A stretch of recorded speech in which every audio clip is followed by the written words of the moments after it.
சேலம் மாவட்டம் மேட்டூர் அணைக்கு நீர்வரத்து வினாடிக்கு 70,257 கன அடியாக குறைந்துள்ளது. இது பற்றிய மேலும் விவரங்களை வழங்குவதற்காக நமது செய்தியாளர் ரியாஸ் இணைக்கிறார். ரியாஸ், மேட்டூர் அணைக்கு நீர்வரத்தானது சற்று குறைந்திருக்கிறது. இது பற்றிய முழுமையான விவரங்களை பதிவு பண்ணுங்கள். மேட்டூர் அணைக்கான நீர்வரத்து தற்போது 70,227 கன அடியாக தற்போது குறைந்துள்ளது.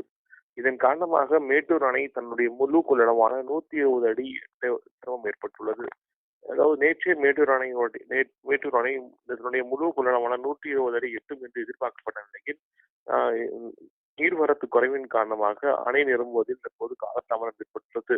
தற்போது மேட்டூர் அணையினுடைய நீர்மட்டம் 110.77 அடியாக உயர்ந்துள்ளது. அணைக்கான நீர் இருப்பு பொறுத்த வரைக்கும் 91.52 டிஎம்சியாக உள்ளது. அணையினுடைய மொத்த இருப்பு, மொத்த கொள்ளளவை பொறுத்த வரைக்கும் 93.47 டிஎம்சி ஆகும்.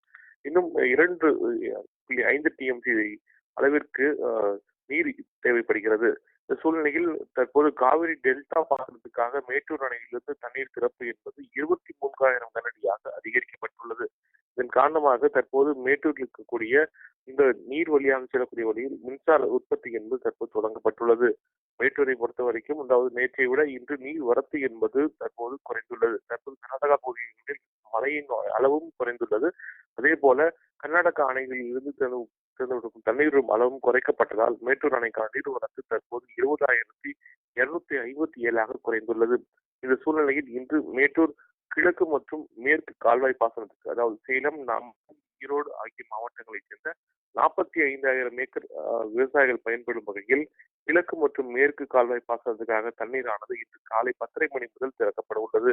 மேட்டூர் அணைக்கான நீர்வரத்தை பொறுத்த வரைக்கும் இதே அளவு இருந்தால் இன்று இரவு அல்லது நாளை காலைக்குள் மேட்டூர் அணை தன்னுடைய முழு கொள்ளளவான 120 அடி எட்டும் என்று எதிர்பார்க்கப்படுகிறது. மேட்டூர் அணைக்கு நீர்வரத்து குறைந்து வருவது பற்றிய முழுமையான விவரங்களை வழங்கியதற்கு நன்றி ரியாஸ்.